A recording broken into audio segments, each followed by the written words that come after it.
العظیم من الشیطان اللعین الرجیم بسم اللہ الرحمن الرحیم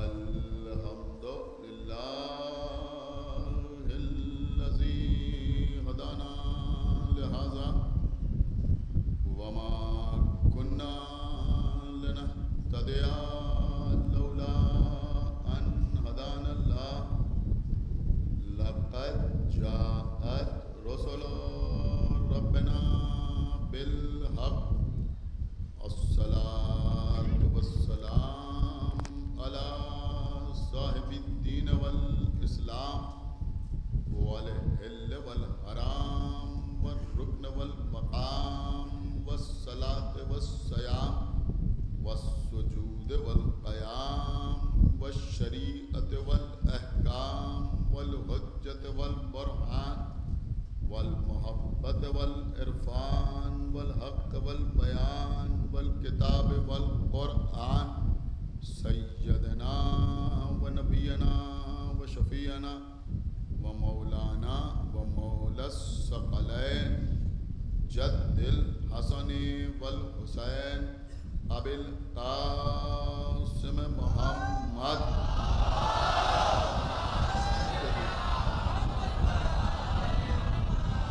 وعلى اہل بیتہ الطیبین الطاہرین المعصومین المظلومین المنتخبین المنتجبین الذین اذهب اللہ عنہم الرجس وطہرہم تطہیرا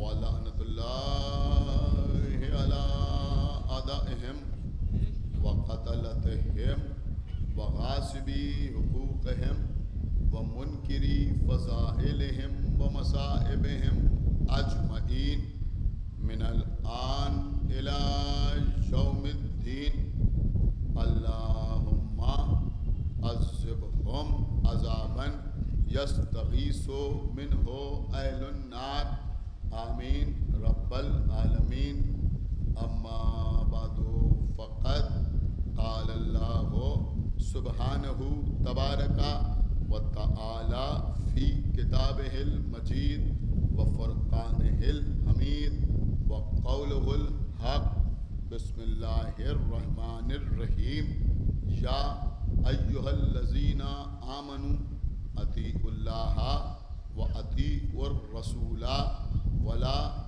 تبطلوا أعمالكم صلوات محمد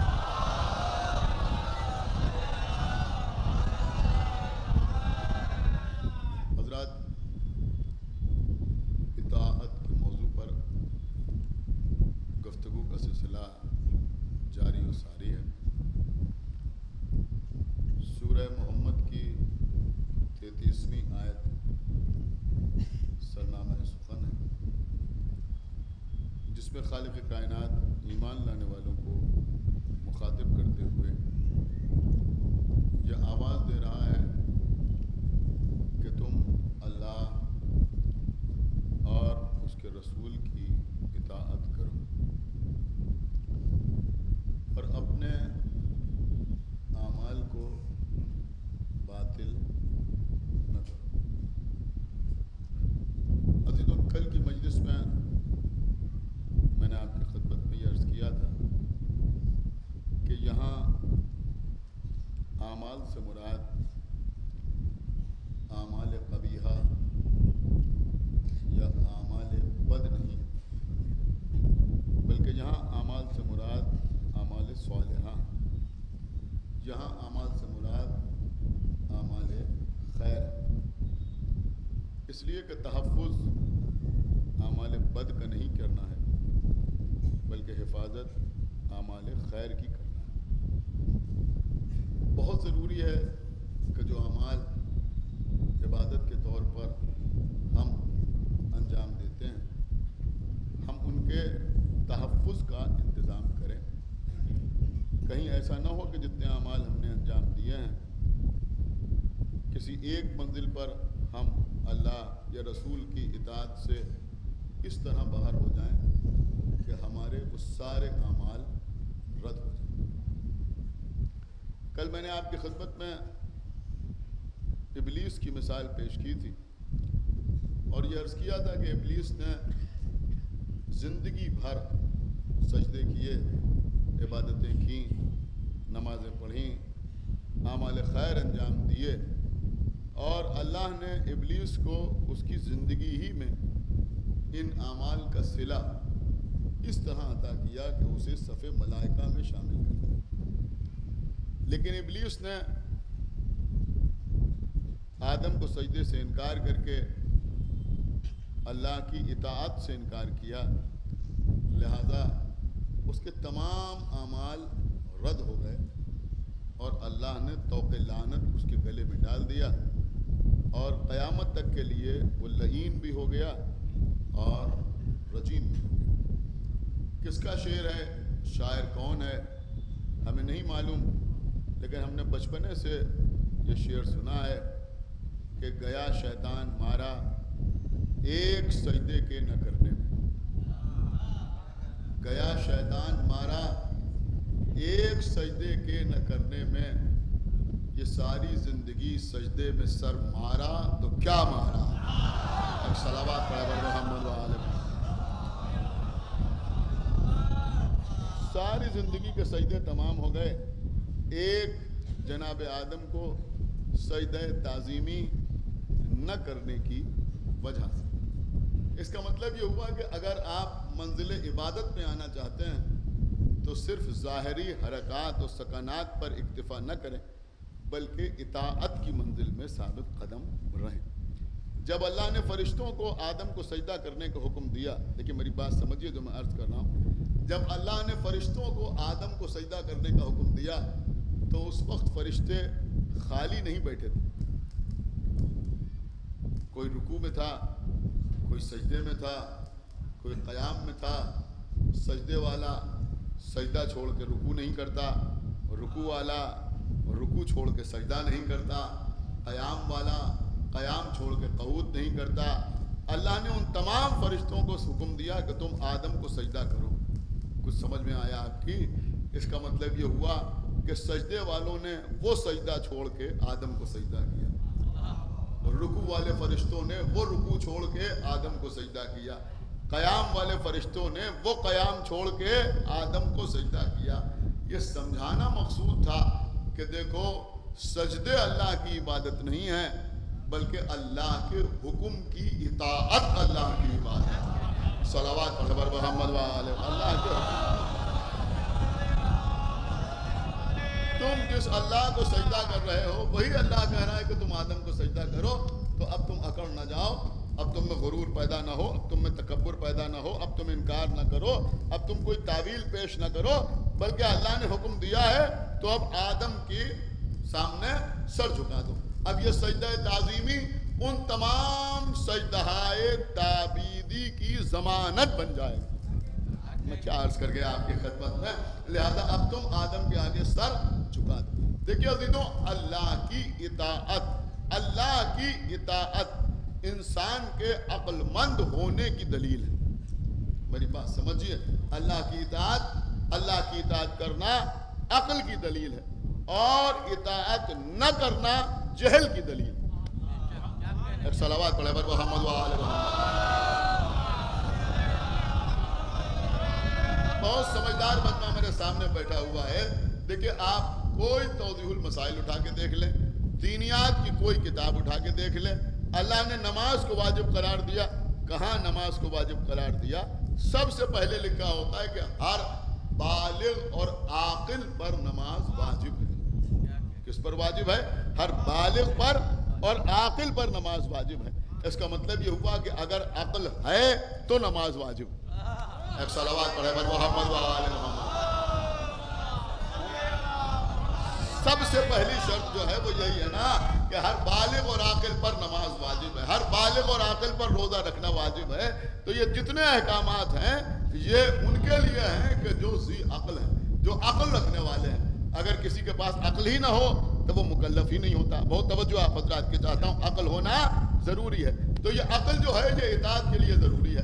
یا یوں سمجھیں کہ اللہ کی اطاعت کرنا عقل مند ہونے کی دلیل ہے. عقل مند ہونے کی دلیل ہے. بہت سمجھدار مجمع ہے. میں آپ کی خدمت میں عرض کروں عزیزوں کہ عقل کسے کہتے ہیں اور حقیقت میں عقل کا مطلب کیا ہے, عقل کا مقصد کیا ہے. بہت توجہ آپ حضرات کی. آج کل ذرا سی باتوں میں لوگ کہتے ہیں کہ فلاں صاحب بڑے عقل مند ہیں, بڑے عقل مند ہیں. کیوں عقل مند ہیں؟ کہا اس لیے کہ ایسے یا ویسے اتنی جائیداد جمع کر لی, بڑے عقل مند. کیا سن رہے ہیں؟ سیاسی لوگوں میں رسوخ پیدا کر لیا, بڑے عقل مند ہیں. کچھ غور کر رہے ہیں آپ؟ محلے میں سب ان سے ڈرتے ہیں, بڑے عقل مند ہیں. ایک صلوات پڑھے بر محمد و آل محمد. بہت توجہ آپ حضرات کی. یعنی عقل کی ڈیفینیشن ہی لوگوں نے عجیب و غریب دنیا کے سامنے پیش کر دی ہے, لیکن حقیقت میں عقل جو ہے اس کو سمجھنا ہے تو اطاعت معصوم کے یا اطاعت الہی کے آئینے میں سمجھیے تو سمجھ میں آئے گا کہ عقل کیا ہے. عزیزوں, صحیح بخاری ہو یا صحیح مسلم ہو, جتنی کتابوں سے ہمارے اغیار حدیثیں لیتے ہیں ان کتابوں کا آغاز ہوتا ہے باب الایمان سے. آپ اللہ کا جتنا شکر ادا کریں اتنا کم ہے. ہمارے یہاں حدیثوں کو لینے کے لیے 4 کتابیں ہیں, جن میں سب سے پہلی کتاب ہے اصول کافی. اصول کافی کا آغاز کتاب الایمان سے نہیں ہوتا, کتاب العقل سے ہوتا. سمجھ رہے ہیں آپ؟ کتاب العقل سے ہوتا ہے. اس کا مطلب یہ ہوا کہ ہمارا دین عقل والا دین ہے. آپ بات سمجھ رہے ہیں؟ ہمارا دین عقل والا دین ہے. اب دیکھ 2 حدیث معصومین کی عقل کے سلسلے میں آپ کی خدمت میں عرض کروں تاکہ آپ موضوع سے قریب ہو سکیں, اور اس کے بعد کچھ عرض کرنے کی کوشش کروں.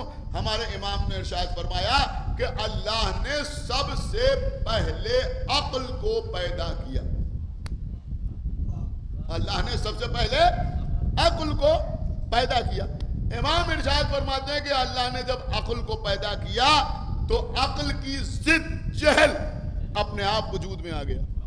ہائے ہائے, کچھ سن رہے ہیں آپ یا نہیں سن رہے ہیں؟ اللہ نے عقل کو خلق کیا اور جہل اپنے آپ وجود میں آ گیا. اللہ نے عقل سے کہا کہ آگے آ تو عقل آگے آ گئی. اللہ نے عقل سے کہا کہ داہنی جانب ہٹ تو وہ داہنی جانب چلی گئی. اللہ نے عقل سے کہا ذرا بائیں جانب چلا جا تو وہ بائیں جانب چلی گئی.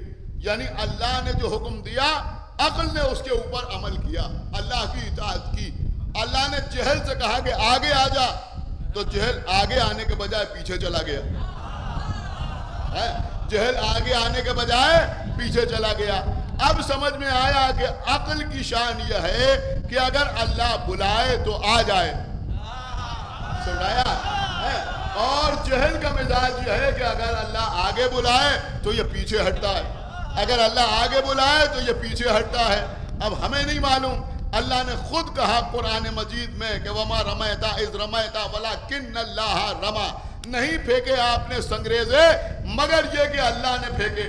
اس کا مطلب یہ ہوا کہ رسول کا عمل اللہ کا عمل ہوتا ہے, رسول کا عمل اللہ کا عمل ہوتا ہے. تو اگر اللہ کسی کو بلائے اور وہ آ جائے تو یہ سمجھ لیجئے کہ وہ عقل ہے, اور اگر اللہ کسی کو بلائے اور وہ نہ آئے تو یہ سمجھ لیجئے کہ وہ جہل ہے, وہ جہل ہے.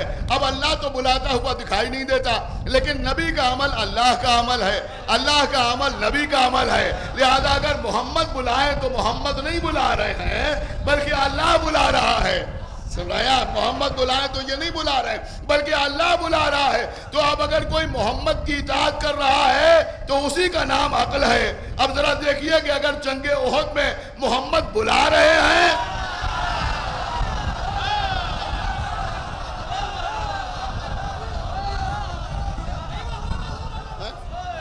ایک صلوات اور پڑھا بر محمد و آل محمد. اب آپ دیکھیے کہ اگر محمد بلا رہے ہیں اور کوئی فرار کر رہا ہے تو پہچان لیجئے کہ اسی کا نام جہل ہے, اسی کا نام جہل ہے, اسی کو جہل کہتے ہیں. بہرحال میں بات کو آگے بڑھاؤں. اسی اصول کافی میں ایک حکایت اور بیان کی گئی.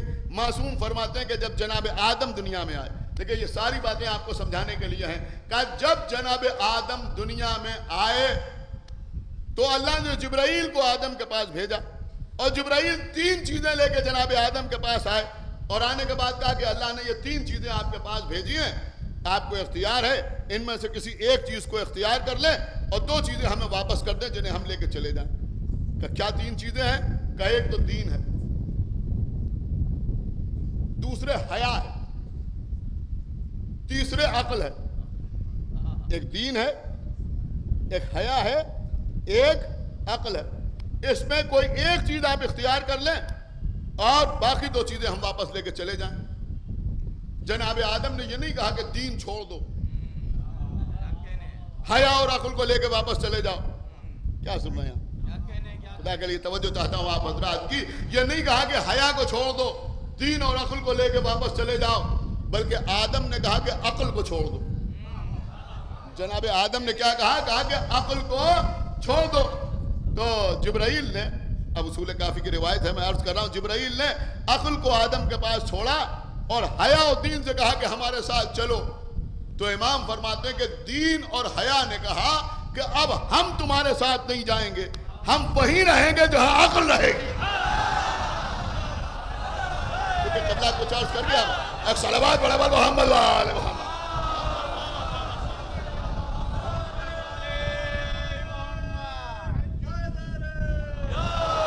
ہم وہیں رہیں گے کہ جہاں عقل رہے گی. تو ایک بات سمجھ میں آئی کہ جہاں عقل ہوگی وہیں دین ہوگا، اور جہاں عقل ہوگی وہیں حیا ہوگی. حیا اور عقل وہیں رہیں گے جہاں حیا و دین وہیں رہیں گے کہ جہاں عقل ہوگی، اور جہاں عقل نہ ہوگی وہاں دین بھی نہیں ہوگا، وہاں حیا بھی نہیں ہوگی. اب اگر کسی کو یہ زوم ہو جائے کہ ہم ذرا بڑی سوسائٹی سے تعلق رکھتے ہیں، دین کا ہم سے کیا تعلق ہے؟ کیا سنایا؟ دین کا ہم سے کیا تعلق ہے؟ ہمیں مسجد سے کیا تعلق؟ ہمیں نماز سے کیا تعلق؟ ہمیں داڑھی سے کیا تعلق؟ ہمیں دینیات سے کیا تعلق؟ انہوں نے کہا صاحب یہ بہت بڑے گھر کے آدمی ہیں، بہت پڑھے لکھے آدمی ہیں، تو یہ سمجھ لیجئے کہ یہ پڑھے لکھے نہیں ہیں، ان کے پاس دین نہیں ہے. اس کا مطلب یہ کہ عقل نہیں ہے. ایک صلوات پڑھے محمد وآلہ. بھائی ایک صلوات اور پڑھ دے محمد وآلہ محمد.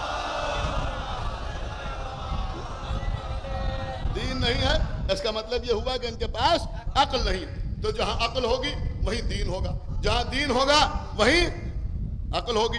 اور حیا کا مسئلہ بھی وہی ہے. ابھی انشاءاللہ بعد میں آپ کے سامنے حیا کا مسئلہ عرض کروں گا اور آپ کی خاموشی ٹوٹے گی ضرور کہ جہاں عقل ہوگی وہیں حیا ہوگی، جہاں عقل ہوگی وہیں حیا ہوگی، اور جہاں عقل نہ ہوگی وہاں حیا نہیں ہوگی. یہ خواتین مجلس سننے کے لیے آتی ہیں، نہ معلوم کتنے لوگوں نے کیا کیا ہم سے کہا ہے کہ یہ پڑھ دیجئے، وہ پڑھ دیجئے، وہ پڑھ دیجئے. میں ان کی خدمت میں عرض کر رہا ہوں، آپ کے لیے جملہ عرض کر رہا ہوں کہ جہاں عقل ہوگی وہاں حیا ہوگی. ایک صلوات پڑھا بر محمد وآلہ. یہ بات سمجھ لی؟ ایک صلوات اور پڑھا بر محمد وآلہ محمد. دیکھیے یہ مجلس امام حسین علیہ السلام ہے، یہاں کوئی جبر نہیں ہے، یہاں کوئی سختی نہیں ہے، یہاں کوئی سختی نہیں ہے. ظاہر سی بات ہے کہ مرد بھی مجلس میں آئیں، خواتین بھی مجلس میں آئیں، اس لیے کہ یہ امام حسین یا اہل بیت اطہار کا ذکر ہے، یہ اہل بیت اطہار کا ذکر ہے. اور میں یوں ہی نہیں آپ کے سامنے عرض کر رہا ہوں، آپ حدیث کے ساتھ پڑھیے. خداوند عالم نے کیا کہا؟ اعلموا یا ملائکتی ویا سکان السماواتی وعزتی وجلالی. جب اللہ نے اہل بیت کے فضائل بیان کیے تو صرف ملائکہ کو مخاطب نہیں کیا بلکہ کہا سکان السماواتی، اے میرے آسمانوں پر رہنے والوں. سمجھ رہے ہیں؟ آسمانوں پر رہنے والوں. تو بھئیہ جب ملائکہ کہہ دیا تو یہ کہنے کی ضرورت کیا ہے کہ آسمانوں پر رہنے والوں. یہ اللہ نے اس لیے کہا کہ جنت میں خالی فرشتے نہیں ہیں بلکہ حوریں بھی موجود ہیں. سمجھ رہے ہیں؟ حوریں بھی موجود ہیں. تو اللہ بتانا چاہتا ہے فرشتے بھی فضائل آل محمد سنیں، حوریں بھی فضائل آل محمد سنیں. تو بھئیہ جنت میں جانے والے بھی اہل بیت کے فضائل سنیں، جنت میں جانے والی ہے بھی.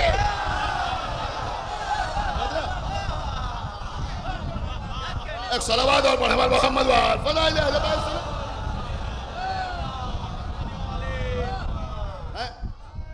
کسی کو مجلس پہ آنے سے روکا نہیں جا سکتا، لیکن میں یہ ضرور کروں گا کہ چونکہ عقل کا تقاضا ہے حیا، آپ مجلس میں آئیں، بے شک آئیں. میں اپنی بہنوں سے کہہ رہا ہوں، میں اپنی بیٹیوں سے کہہ رہا ہوں کہ آپ مجلس میں آئیں، کسی دوسرے کو زحمت نہ ہو، آپ خود ہی اپنے حدود معین کر لیں.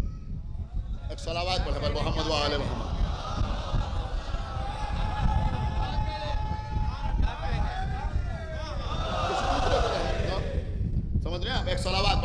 محمد و آل محمد. آپ خود ہی اپنے حدود معین کر لیں, خود ہی اپنے حدود معین کر لیں, کسی دوسرے کو زحمت دینے کی کوئی ضرورت نہیں ہے. تو میں عرض کر رہا تھا کہ جہاں عقل ہوگی وہیں حیا ہوگی, جہاں عقل ہوگی وہیں دین ہوگا. اسے کہتے ہیں عزیزوں عقل. اب عقل کسے کہتے ہیں؟ بہت توجہ آپ حضرات کی. عقل حقیقت میں کہتے کسے ہیں؟ دیکھیں قبلہ مامون رشید کا دربار, مامون رشید کا دربار, اور مامون رشید کے دربار میں ہمارے اور آپ کے 8ویں امام امام علی ابن موسیٰ رضا علیہ السلام تشریف فرما. دیکھیں قبلہ پڑھ کے پڑھ رہا ہوں, ایسے ہی نہیں پڑھ رہا ہوں. ہمارے 8ویں امام تشریف فرما. مامون رشید کا کام یہ تھا کہ وہ علماء کو بلاتا تھا اور ان کے درمیان کوئی ٹاپک اچھال دیتا تھا, اور علماء اس ٹاپک کے اوپر بحث کرتے تھے, گفتگو کرتے تھے, مناظرہ کرتے تھے. وہ لطف اندوز ہوتا تھا. علماء جمع تھے. مامون رشید نے علماء سے کہا کہ میں چاہتا ہوں کہ آج عقل پر گفتگو ہو. عقل کسے کہتے ہیں؟ لوگوں نے بیان کرنا شروع کیا. عقل اسے کہتے ہیں, عقل اسے کہتے ہیں. کسی نے کہا عقل اسے کہتے ہیں جس کے ذریعے سے رزق حاصل کیا جائے. کسی نے کہا عقل اسے کہتے ہیں جس کے ذریعے اقتدار حاصل کیا جائے. کسی نے کہا عقل اسے کہتے ہیں جس کے ذریعے سے شہرت حاصل کی جائے. کسی نے کہا عقل اسے کہتے ہیں جس کے ذریعے سے جائیداد بنائی جائے. کسی نے کہا عقل اسے کہتے ہیں جس کے ذریعے سے علم حاصل کیا جائے. اب لوگ بیان کرتے رہے, مامون رشید سنتا رہا. آخر میں ایک بوڑھا عالم اٹھا, اور اٹھنے کے بعد اس نے کہا سن, عقل اسے کہتے ہیں جس کے ذریعے سے اچھائی اور برائی میں تمیز پیدا کی جائے. بھائی سنیے گا, ایسے نہ سنیے جیسے آپ سن رہے ہیں. عقل مندوں کا مجمع ہے کہ جس کے ذریعے سے نیکی اور بدی میں تمیز پیدا کی جائے, اسے کہتے ہیں عقل. ایسی تعریف اس نے عقل کی بیان کر دی کہ سب واہ واہ کرنے لگے. سارے علماء نے اپنی اپنی عقل کی تعریفیں واپس لے لی اور یہ کہا کہ جو تعریف انہوں نے بیان کی ہے اس کا کوئی جواب نہیں ہے. بے شک عقل اسی کو کہتے ہیں کہ جس کے ذریعے سے نیکی اور بدی میں, اچھائی اور برائی میں تمیز پیدا کی جائے. اب اجماع ہو گیا علماء کا. آپ نے جملے کو بغور ہی نہیں کیا بھائی. ایک صلوات پڑھے بر محمد. اجماع ہو گیا علماء کا. عقل کسے کہتے ہیں کہ جس کے ذریعے سے اچھائی اور برائی میں تمیز پیدا کی جائے. ہو گیا نا اجماع؟ کہ ہو گیا. اب مامون رشید امام رضا کی طرف مڑا, 8ویں امام کی طرف مڑا, اور اس کے بعد کہا آپ کا کیا خیال ہے؟ اے مامون رشید, جب علماء کا اجماع ہو گیا,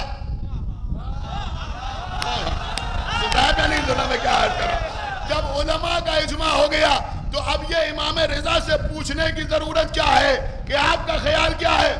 بھائی جو علماء کا اجماع ہے اس کے اوپر عمل کر. یہ ان سے پوچھنے کی ضرورت کیا ہے؟ ہو سکتا ہے مامون رشید جواب دے کہ تمہیں پتا نہیں, ساری تاریخ تمہارے سامنے ہے. خلیفہ اول کی خلافت پر اجماع ہو گیا تھا. کیا سن رہا ہے؟ اس کے باوجود لوگ علی کے دروازے پر پہنچے کہ علی سے بیعت لے لیں.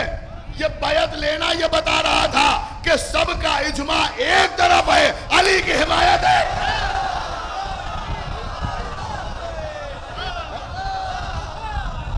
صلوات پڑھے بر محمد. سب کا اجماع ایک طرف,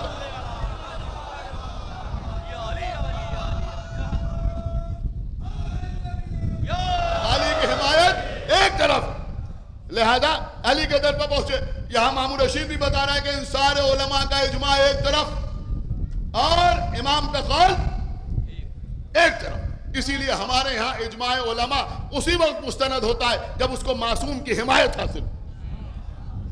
کچھ غور کر رہے ہیں, جب اس کو معصوم کی حمایت حاصل. اصل چیز جو ہے وہ معصوم کی حمایت. ورنہ 1000 آدمی ایک بات پہ راضی ہو جائے لیکن اگر معصوم کے خلاف ہیں تو اس کی کوئی حیثیت نہیں.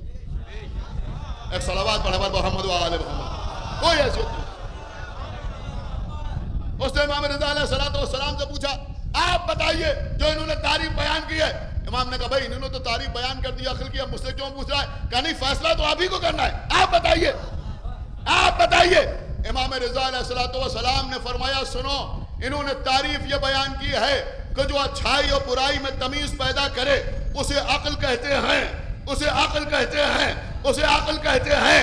امام نے کہا ان سے پوچھو کہ اگر ایک گدھے کے سامنے ایک طرف تازی گھاس رکھ دی جائے, ایک طرف سوکھی گھاس رکھ دی جائے, سنا آپ نے یا نہیں سنا؟ ایک طرف تازی گھاس رکھ دی جائے، ہری گھاس رکھ دی جائے، ایک طرف خشک گھاس رکھ دی جائے، تو گدھا بھی ہری گھاس کھاتا ہے، سوکھی ہوئی گھاس چھوڑ دیتا ہے۔ تو بھیا اچھائی اور برائی میں تو گدھا بھی تمیز کر لیتا ہے۔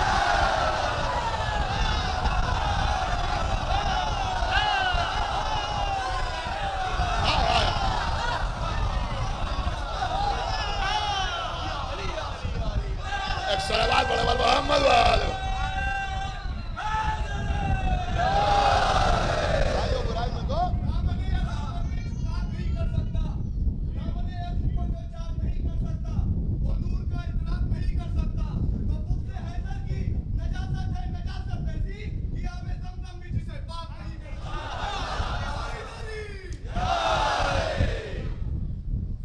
سمجھدار مجمع میرے سامنے بیٹھا ہوا ہے، میں چاہ رہا ہوں تھوڑا سا میٹر آپ کے حوالے کر دوں، خدا کے لیے مجھے سہارا دیتے رہیے گا۔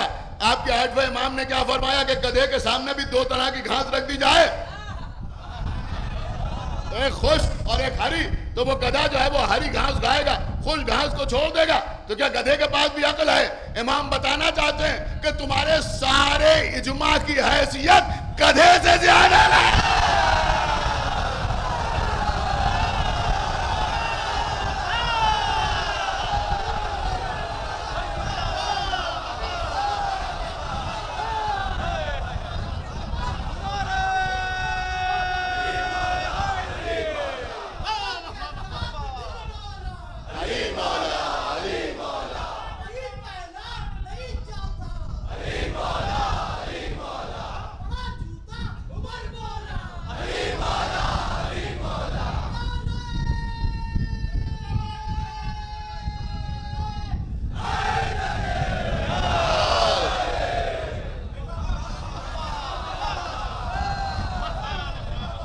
صلوات اور پڑھ دے محمد و آل محمد۔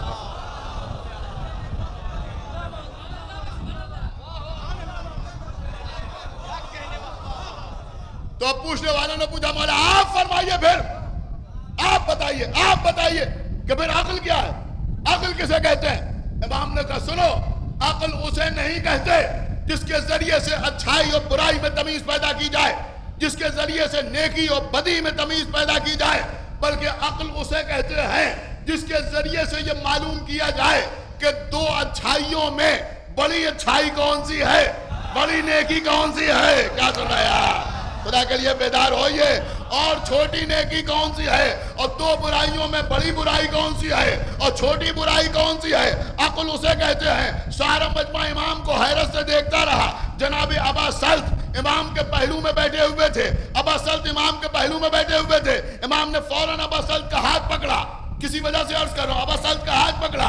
امام کے چاہنے والے، امام کے مخلص، امام کی معرفت رکھنے والے، امام کے شاگرد خاص، امام نے ہاتھ پکڑا، لے کے دربار سے باہر آئے۔ باہر آ کے بتایا کہ ابا سلط، ابھی تو دربار میں نے عقل کی ڈیفینیشن بیان کی، عقل کی تعریف بیان کی، اب دیکھتا ہوں کون عقل مند خاموش رہتا ہے۔ جو میں نے بیان کیا وہ ان کے لیے تھا، ان کے لیے تھا، ان کے لیے تھا، تمہارے لیے نہیں تھا۔ تم ہمارے شیعہ ہو، ہمارے شیعہ ہو۔ تمہارے لیے عقل کا مطلب یہ ہے کہ عقل اسے کہتے ہیں جس کے ذریعے سے امام کی معرفت حاصل کی جائے۔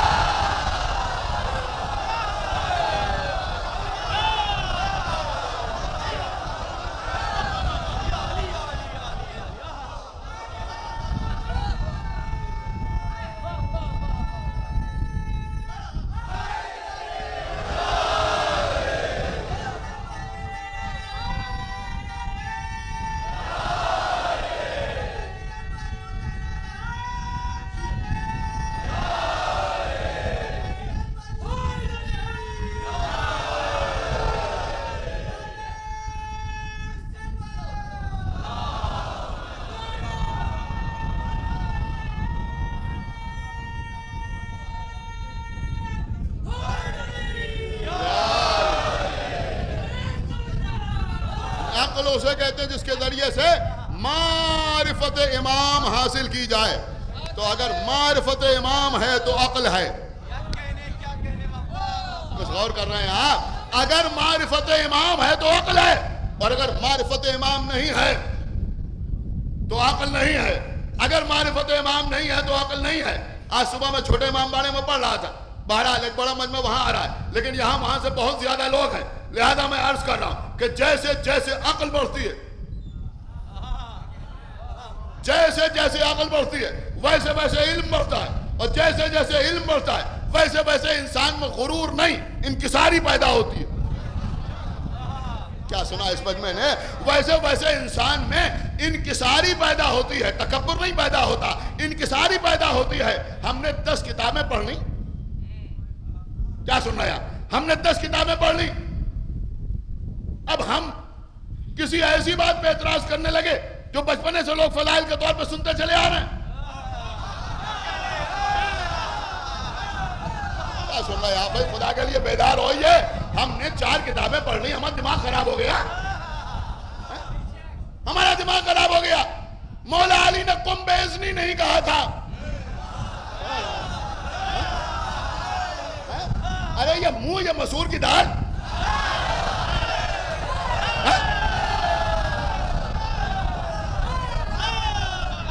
اس کے بعد دھون سنیں گے آپ، دھون سنیں گے. ہم نے 3000 کتابیں پڑھی ہیں. دیکھیں یہ ہے کمظرفی. سنیے آپ جو عرض کر رہا ہوں، یہ ہے کمظرفی کہ ہم نے 3000 کتابیں پڑھی ہیں، ہم کو تو کہیں نہیں ملا. مستند ہے میرا فرمایا ہوا. یہ غرور کم ظرفوں میں پیدا ہوتا ہے، عالی ظرفوں میں پیدا نہیں ہوتا.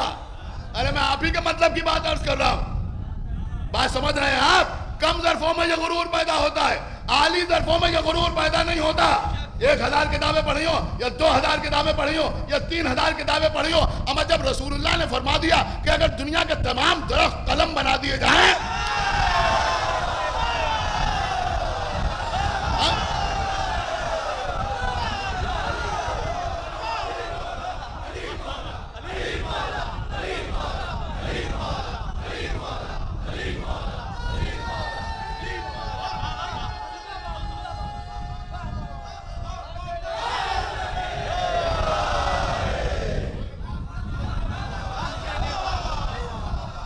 صلوات اور پڑھے بر محمد و آل محمد. اما جن کی کوئی اوقات نہیں ہے وہ سمجھتے جو ہم نے کہہ دیا بس مستند ہے. می سمجھاتی سوچتے جو نکتہ ہم نے پڑھ دیا بس بس ڈیڈ لائن. اما آل محمد کے فضائل کی کوئی حد ہے؟ کوئی حد ہے آل محمد کے فضائل کی؟ تم تو مجھے داد اس لیے دیتے ہو کہ میں نے یہاں تک سمجھا. داد اس کی دی جاتی ہے نا کہ انہوں نے یہاں تک سمجھا، ورنہ فضائل آل محمد کی حد کون جانے؟ کہاں تک وہ فضائل آل محمد کی حد؟ دیکھیں عزیزوں، ظرف کی بات ہوتی ہے، ظرف کی. میں کچھ عرض کر رہا ہوں، جہاں ظرف کم ہوگا، کم ظرف ہوگا، کم ظرف ہوگا، وہاں کہے گا 100 کتابیں، 200 کتابیں، 3000 کتابیں، اتنی کتابیں پڑھی کہیں نہیں ملتا. لہذا بس یہی حقیقت ہے، یہی حقیقت ہے. لیکن واقعی جو عالم ہوتے ہیں وہ ساری محنت کر کے بھی فتویٰ دیتے ہیں تو نیچے لکھتے ہیں واللہ عالم بالصواب. ایک صلوات پڑھیں بر محمد و آل محمد. ایک صلوات اور پڑھتے بر محمد و آل محمد. نیچے لکھتے ہیں واللہ عالم بالصواب. یہ حقیقت کیا ہے یہ تو اللہ ہی جانتا ہے. ایک صلوات پڑھے بر محمد و آل محمد.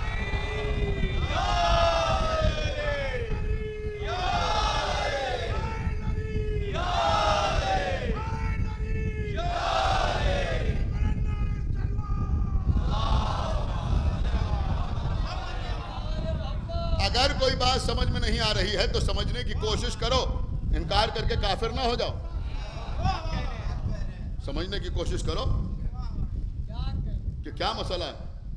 نہ سمجھ میں آئے اپنے کسی استاد سے پوچھو، کسی پڑھے لکھے سے پوچھو، خود سمجھنے کی کوشش کرو. کچھ نہ ہو تو مولا سے رجوع کرو. ایک صلوات پڑھے بر محمد و آل محمد. تو سمجھ میں آئے گا کہ حقیقت کیا ہے. سمجھ رہے ہیں؟ فوراً سمجھ میں آئے گا کہ حقیقت کیا ہے. اب سنیے عزیزوں، اہل بیت کے چاہنے والے اور عقل، اہل بیت کے چاہنے والے، اہل بیت سے محبت کرنے والے اور عقل. کچھ باتیں پیغامات کی صورت میں ہی پہنچانا ضروری ہے. دیکھیں قبلہ کبھی کسی کی بیماری پر طنز نہ کیجیے گا. میں سب سے کہہ رہا ہوں مجھے معاف فرمائیے. کوئی بیچارہ بہت بوڑھا ہو گیا, پکڑا کے اسے چلایا جا رہا ہے, تو ایسی باتیں نہ کیجیے. دیکھیے یہ جھیل رہے ہیں, یہ رگڑ رہے ہیں, گناہوں کی سزا مل رہی ہے. خدا جانے آپ کا کیا علم, پتا ہے آپ کو؟ کوئی جانتا ہے کون کتنے سال جیے گا؟ کسی کو پتا ہے؟ کس کو کل موت آ جائے کس کو پتا ہے؟ اور کون 100 سال کا ہو کے مرے کس کو پتا ہے؟ نہیں جانتا نا. لہذا اس طرح کی باتیں نہ کیجیے. عجیب زمانہ آ گیا.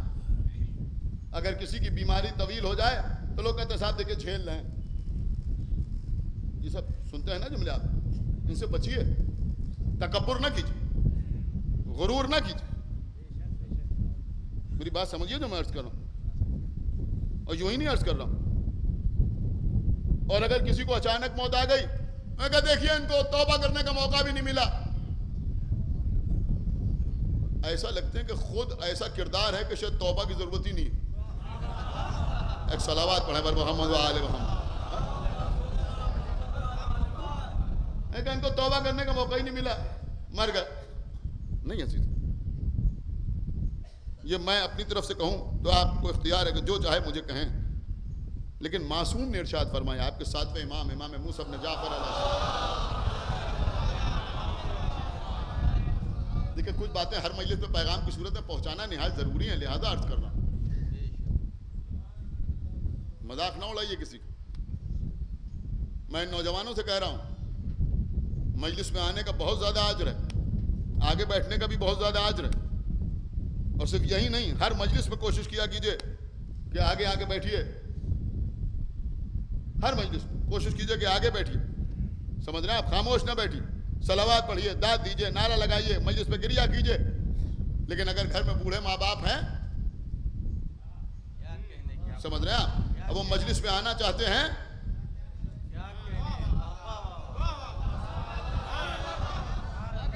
تو انہیں چھوڑ کے نہ آئیے, چھوڑ کے نہ آئیے, انہیں لے کے آئیے, لے کے آئیے. آپ مجلس سے آ رہے ہیں, مجلس میں آ رہے ہیں بہت تیزی سے, اپنے اپنے محلوں سے آ رہے ہیں, بائک سے آ رہے ہیں. اگر راستے میں کوئی مرد مومن مجلس میں جاتا ہوا دکھائی دے تو گاڑی روکیے, فرض, اس کو بٹھائیے اپنے ساتھ. ایک صلوات پڑھے پر محمد و آل محمد, کو بٹھائیے. سمجھ رہے ہیں آپ؟ اسے لے کے آئیے. اور خاص طور سے گھر میں اگر کوئی بزرگ, آپ کے دادا ہوں, آپ کے نانا ہوں, آپ کے باپ ہوں, آپ کی ماں ہوں, اگر مجلس میں آنا چاہتے ہیں تو ان کو لے کے آئیے, سہارا دے کے, سہارا دے کے. یہاں یہ نہ سوچئے کہ ہم اپنے دوستوں کے ساتھ جاتے ہیں تو زیادہ لطف اندوز ہو جاتے ہیں. نہیں عزیزوں, لطف وہاں ہو سکتا ہے لیکن جزا اسی میں ہے. ایک صلوات پڑھے پر محمد وہاں, جزا اسی میں, جزا اسی میں. اپنے والدین کو لے کے آئیں ساتھ مجلس میں. تو کسی کا مذاق نہ اڑائیے. کسی کو کوئی بھی مرض ہو, کوئی بھی بیماری ہو, اس کا مذاق اڑانے کی ضرورت نہیں. ساتویں امام نے فرمایا کہ ہمارے شیعہ کو کوئی بھی مرض لاحق ہو سکتا ہے.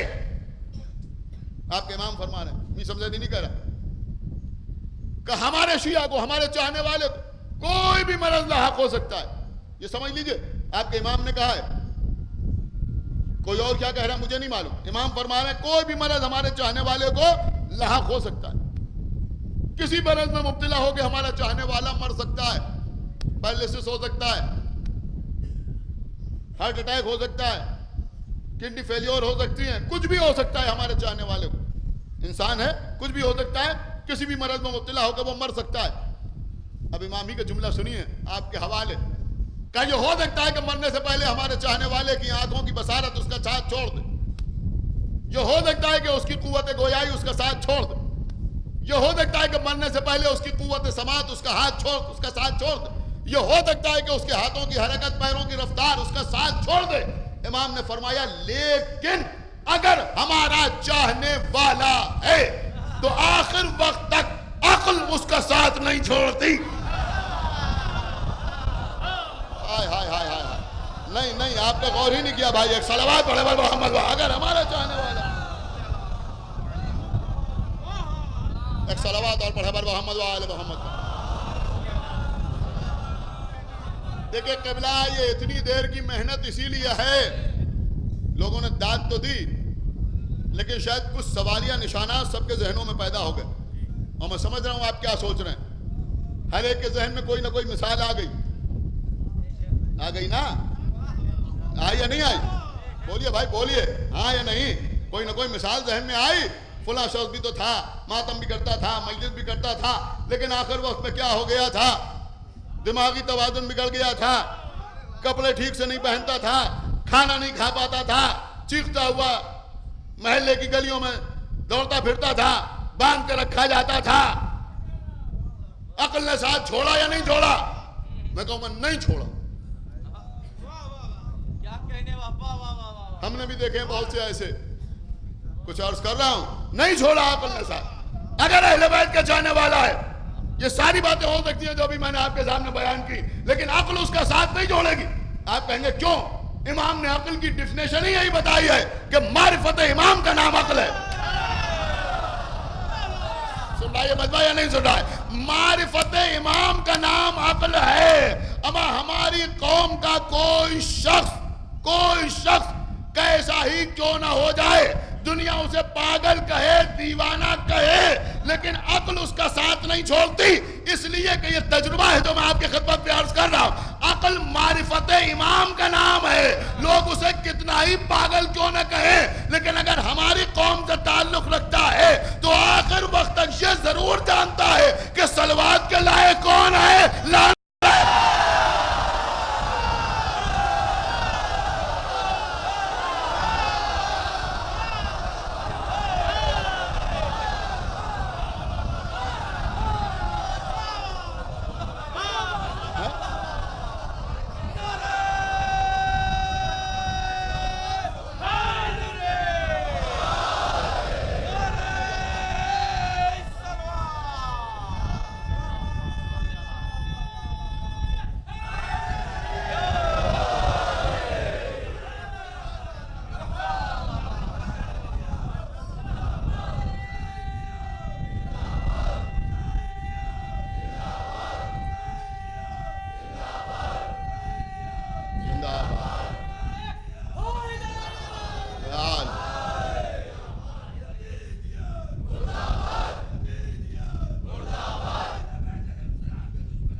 صلوات بڑھا پر محمد و آل محمد. بس قبلہ میں نے بات کو تمام کیا، اور میں عرض کروں گا کہ جو اہل بیت تو وہ ہیں کہ انسان تو انسان، اگر کوئی جانور بھی ان کے ساتھ آ جائے تو اللہ اسے بھی عقل عطا کر دیتا ہے. اللہ کے رسول مکے سے ہجرت کر کے مدینہ پہنچے، سارے مدینہ والے جمع. آپ کہاں قیام کریں گے؟ کہاں قیام کریں گے؟ کہیں پہنچ رہے ہیں آپ یا نہیں؟ کمریا اونٹنی جس کے گھر کے سامنے جا کے رک جائے وہیں قیام کروں گا. چھوڑ دی اونٹنی، نہ معلوم کتنے گھروں کو دیکھتی ہوئی اونٹنی آگے بڑھی. ابو ایوب انصاری کے گھر کے سامنے آگے رکی. اونٹنی تھی، انسان نہیں، ناقہ تھا، آدمی نہیں، لیکن رکی کہاں؟ کہ ابو ایوب انصاری کے گھر کے سامنے.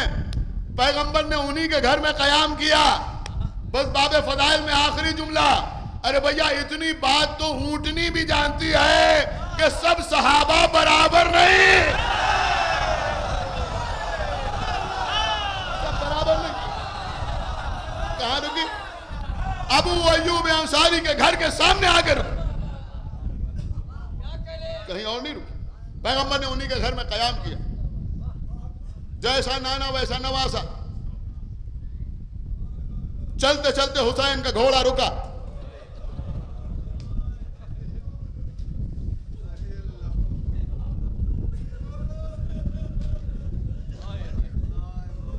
رہوار تبدیل کیے، کوئی گھوڑا آگے نہیں بڑھتا.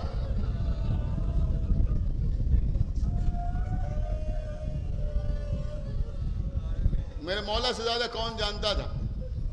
بتانا تھا جانور بھی ہمارے ساتھ آ جائے تو اپنی منزل کو پہچانتا ہے.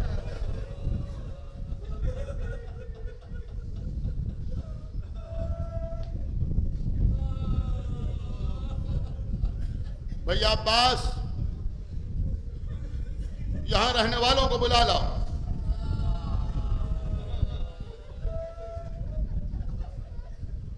اسے کیا کہتے ہیں؟ الگ الگ نام سامنے آئے. آخر میں کسی نے کہا آقا اسے کربلا بھی کہتے ہیں.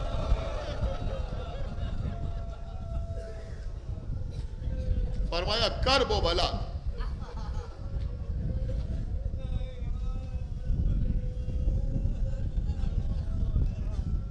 بنی اسد آئے، ہم تم سے یہ زمین خریدنا چاہتے ہیں. ہاتھ جوڑ لیا، آقا ہم غلام ہیں، آپ آقا ہیں، زمین آپ ہی کی ہے. آقا بسم اللہ. لیکن میرے مولا ہم آپ کے غلام ہیں، آپ امام ہیں، ہم آپ کو کوئی رائے تو نہیں دے سکتے، لیکن ایک گزارش ضرور کر سکتے ہیں. آقا یہاں قیام نہ کی. کیوں؟ ہمیں مہمان ہی رکھنا چاہتے؟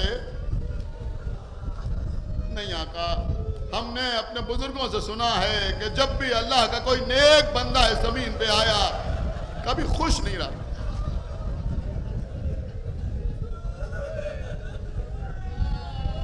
نہیں بنی اسد، یہی ہماری منزل ہے، ہم یہاں قیام کریں گے.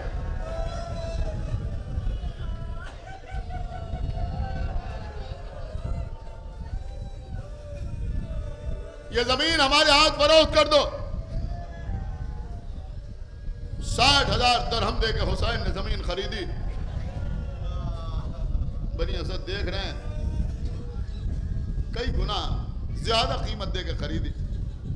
پھر فرمایا بنی اسد ہم یہ زمین تمہیں کو ہبہ کر رہے ہیں، لیکن کچھ شرطیں ہیں.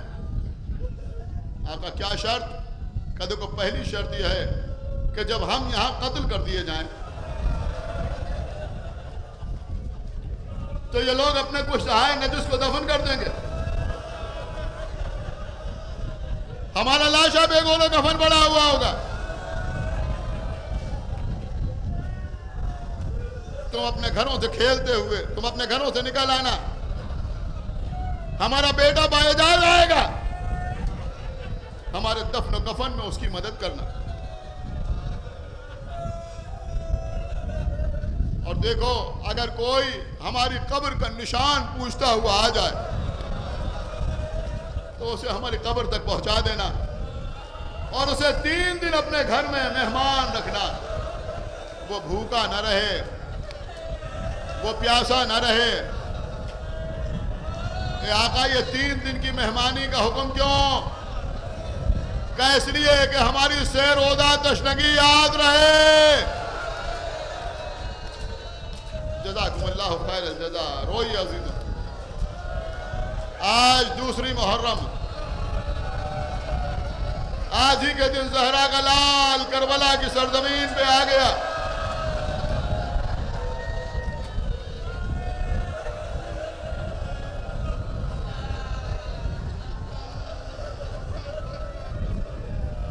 جاؤ بنی اسد جاؤ،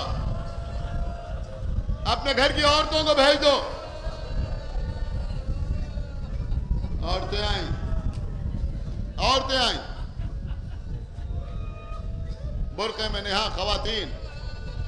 آقا حسین نے دیکھا، فرمایا اللہ تمہارے پردوں کو برقرار رکھے. مولا بنی اسد کی خواتین کو دعا دے رہے ہیں. بس اتنا ہی کافی ہے رونے کے لیے. دیکھو اگر تمہارے گھر کے مرد ہمیں دفن کرنے کے لیے نہ آئے،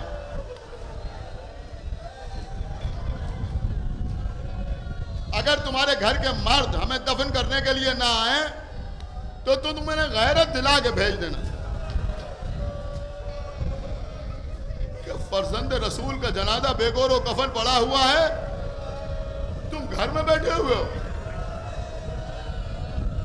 کہ جاؤ اپنے گھر کی عورتوں کو بھیج دو، اپنے گھر کے بچوں کو بھیج دو.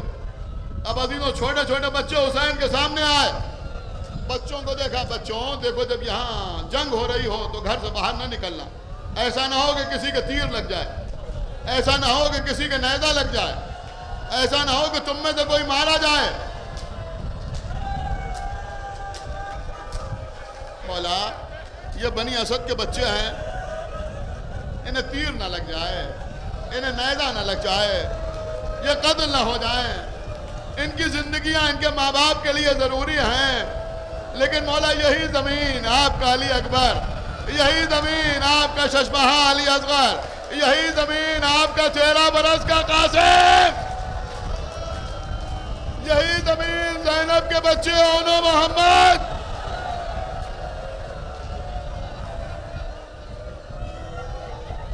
رو لیجئے عزیزوں۔ بی بی زہرا رومال سفید لے کے آ گئیں۔ خوشحال ہو تمہارا، تم اس پر رو رہے ہو جس پر رونے والوں کو کربلا میں رونے نہ دیا گیا۔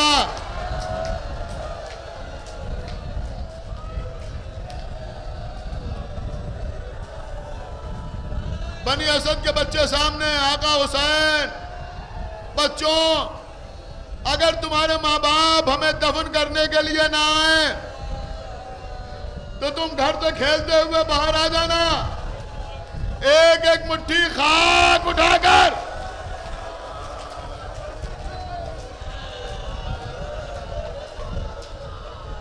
ہمارے جنازوں میں ڈال دینا۔ روتے ہوئے ماتم کرتے ہوئے بچے واپس ہوئے۔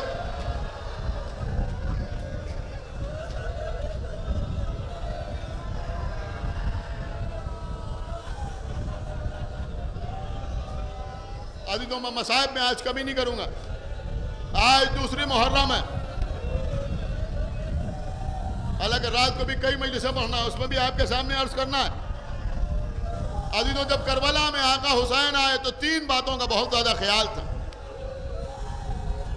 ایک اس بات کا خیال تھا کہ لاشیں دفن ہو جائیں، دوسرا خیال اس بات کا تھا کہ بیویوں کے پردے کا خیال رہے، لہذا خیمے ایسے نصب کرائے تھے کہ سب کے بیچ میں زینب کا خیمہ، اس کے چاروں طرف دیگر بیویوں کے خیمے، اس کے بعد بنی ہاشم کے خیمے،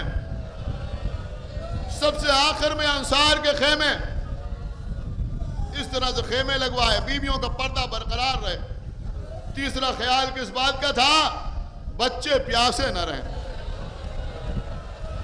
لہذا کہا بھیا عباس خیمے دریا کے کنارے نصب کرا۔ لیکن افسوس کہ حسین کی کوئی تمنا پوری نہ ہو۔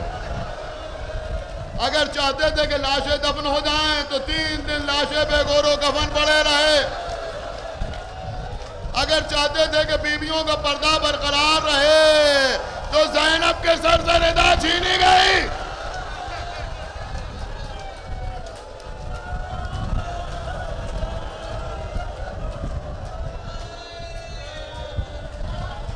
تو میں نے فضائل میں اسی لیے کمی کر دی کہ آج میں مسائل میں کوئی کمی نہیں کرنا چاہتا۔ آج 2 محرم ہے،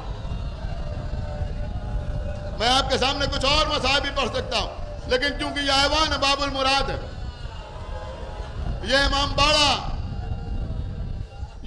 باڑہ جناب عباس سے منسوب، لہذا میں ہر سال 2 محرم کو یہ مسائل ضرور پڑھتا ہوں۔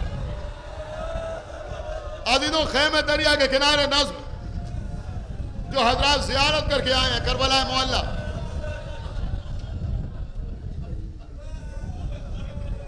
انہوں نے کربلا میں خیمہ گاہ کی زیارت بھی کی ہوگی، جس کو عربی میں مخیم کہتے ہیں، فارسی میں خیمہ گاہ کہتے ہیں۔ خداوند عالم ہمارے شہر کے بزرگوں کو سلامت رکھے، ہر چیز کی شبیہ یہاں موجود۔ چال کٹورے کی کربلا میں بھی خیمہ گاہ کی شبیہ بنی ہوئی ہے، لیکن اس وقت خیمہ گاہ کی جو موجودہ صورتحال ہے، یہ دیانت الدولہ کی کربلا میں جو خیمہ گاہ کی شبیہ بنی ہے، یہ میں سمجھتا ہوں کہ اس سے زیادہ مشابہ یہاں بھی جا کے آپ دیکھ سکتے ہیں۔ خیمہ گاہ میں سب سے پہلے جو خیمے کی شبیہ بنی ہوئی ہے، آپ کو معلوم ہے وہ کس کا خیمہ ہے؟ وہ علی اکبر کا خیمہ نہیں ہے، وہ اون و محمد کے خیمے نہیں، وہ قاسم کا خیمہ نہیں، وہ جناب عباس کا خیمہ۔ اصل کربلا میں بھی یہی عالم. سب سے پہلے ہمارے آقا عباس کا خیمہ.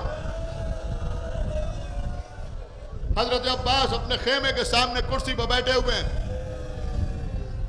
18 برس کے علی اکبر میدان کے حالات جاننے کے لیے کچھ فاصلے پر کھڑے ہو کے میدان پر نگاہ کر رہے ہیں.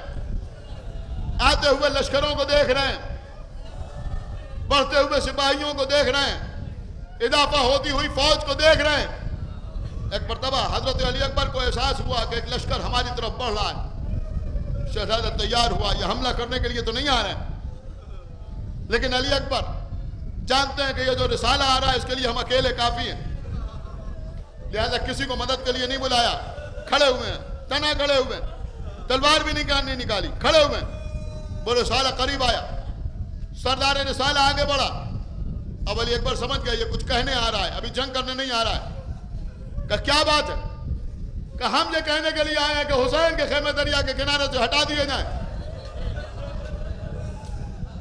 کہ کیوں؟ کہ اس لیے کہ امیر کا حکم ہے کہ یہاں پر یزید کے خیمے لگیں گے. رحمت للعالمین کی شبیہ تھی علی اکبر, لیکن چہرے پر جلال کے آثار نمودار ہوئے. ہاتھ تلوار کے قبضے کو پہنچا. آپ میری طرف دیکھیں, ہاتھ تلوار کے قبضے کو پہنچا. دور بیٹھے ہوئے جناب عباس یہ منظر دیکھ رہے ہیں.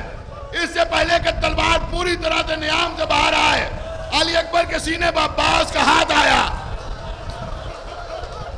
میرے لال, جب تک میں زندہ ہوں تمہیں تلوار چلانے کی ضرورت نہیں.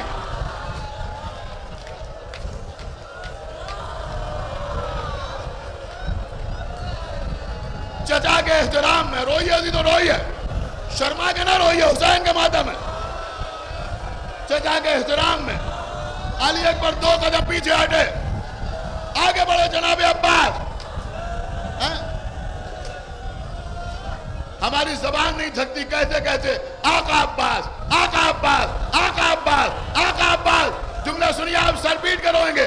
آگے بڑھ کے فرمایا سردار لشکر سے, تجھے بات کرنے کا سلیقہ نہیں, ارے غلام کے ہوتے ہوئے آقا زادے سے بات کر رہا ہے. بتا کے کیا کہنا چاہتا ہے؟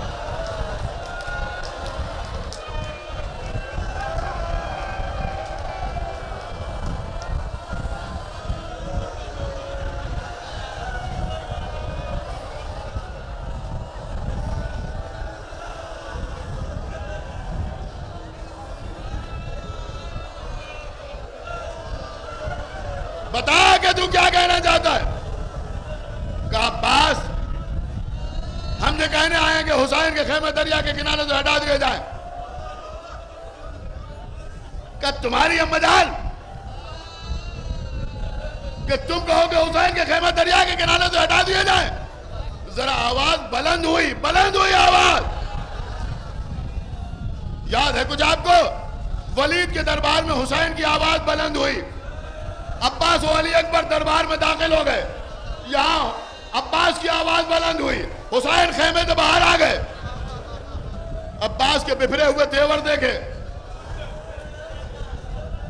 حسین آقا عباس کے پاس نہیں آئے, واپس خیمے کے اندر گئے. بہن کو بلایا, بہن زینب, تم حجت خدا کی بیٹی ہو, اللہ کی 2 حجتوں کی بہن ہو. اے بہن زینب, مغرب میں ڈوبے ہوئے آفتاب کو واپس بلانا بابا کا کام تھا, لیکن میرے شیر کو میدان سے واپس بلانا تمہارا کام ہے. بھیا حسین ہوا کیا؟ واقعہ بیان کیا. بہن, میرا بھیا کا ہاتھ تلوار کے قبضے پر چلا گیا ہے. اب عباس کو واپس بلانا تمہارا کام ہے. کہا بھیا اتنی سی بات. کہا ہاں. جناب فضہ کو بلایا, فضہ جاؤ, جا کے میرے بھائی عباس سے کہہ دو کہ تمہیں تمہاری بہن زینب بلا رہی ہے. فضہ آئی, آ کے کہا آقا زادے عباس, آپ کو شہزادی نے یاد فرمایا ہے. تلوار باہر نکالی ہے, خط کھینچا, دیکھو کوئی ایک قدم آگے نہ بڑھا ہے. عباس دوڑتے ہوئے خیمے کے اندر آئے، شہزادی زینب کھڑی ہوئی ہیں، حضرت عباس کو دیکھا، بیٹھ جاؤ بھیا عباس بیٹھ جاؤ، بھیا عباس بیٹھ جاؤ۔ آپ سنیں گے کیا کہا، شہزادی اماں کی تعلیم ہی یہ نہیں ہے کہ آپ کھڑی رہیں ہم بیٹھ جائیں۔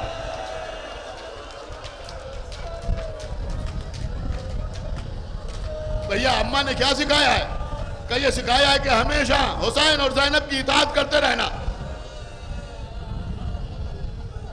کہ بھیا اگر اطاعت کا حکم دیا ہے تو پھر میرا حکم ہے بیٹھ جاؤ۔ بیٹھے حضرت عباس، آپ کو معلوم ہے کیسے بیٹھے، جیسے آپ تشہد کے عالم میں بیٹھتے ہیں، دو زانو ہو گئے، ایسے عباس شہزادی زینب کے سامنے بیٹھے، چاہنے والی بہن، محبت کرنے والی بہن۔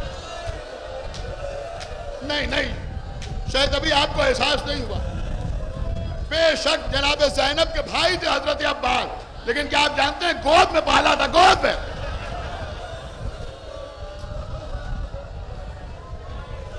تقریباً 21-22 سال چھوٹے تھے حضرت عباس جناب زینب سے، زینب نے گود میں پالا تھا، گود کا پلا ہوا بھائی مثل اولاد کے۔ عباس سامنے بیٹھے، زینب آگے بڑھی، عباس کی زلفوں میں اپنی انگلیوں کو پرویا، بڑی محبت سے کہا بھیا بھیا میرے بھیا، میں نے سنا تمہیں جلال آ گیا۔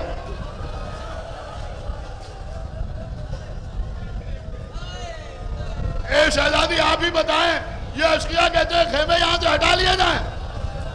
بہت نرم لہجے میں بڑی آسانی سے شہزادی نے فرمایا، بھیا عباس خیمے ہٹانے میں کیا حرج ہے، ارے خیمے تو دریا کے کنارے اس لیے لگے تھے کہ پانی کی پریشانی نہ ہو، لیکن جب تم زندہ ہو تو کیا پرواہ کہ خیمے دریا کے کنارے لگے یا دریا سے دور لگ جائیں۔ اب آپ سمجھ سکتے ہیں کیسے ضبط کیا ہوگا۔ ایک مرتبہ سر اٹھایا، جناب زینب کی طرف دیکھا، اے شہزادی جو آپ کہیں گی وہی ہوگا۔ میں سمجھ گیا میرے آقا کی مرضی کیا ہے، لیکن اے شہزادی اگر خیمے ہٹ گئے تو یہ لوگ میرے آقا کو مظلوم سمجھ لیں گے۔ ٹھیک ہے بھیا، تلوار چلانا چاہتے ہو تو تلوار چلاؤ، لیکن میں بھی اپنے سر کے بال کھولتی ہوں، نانا کے دین کے تحفظ کے لیے دعا کرتی ہوں۔ پسندی تو تڑپ گئے آپ کے آقا، تلوار کو توڑ کے زینب کے قدموں میں ڈالا، اے بی بی بالوں کو پریشان نہ کیجئے، اے آقا پاک جس بہن کا اتنا خیال، اسی کے سر سے چادر چھینی جا رہی ہے، اسی کے ہاتھوں میں رسیاں باندھی جا رہی ہے، اسی زینب کو کربلا سے کوفے، کوفے سے شام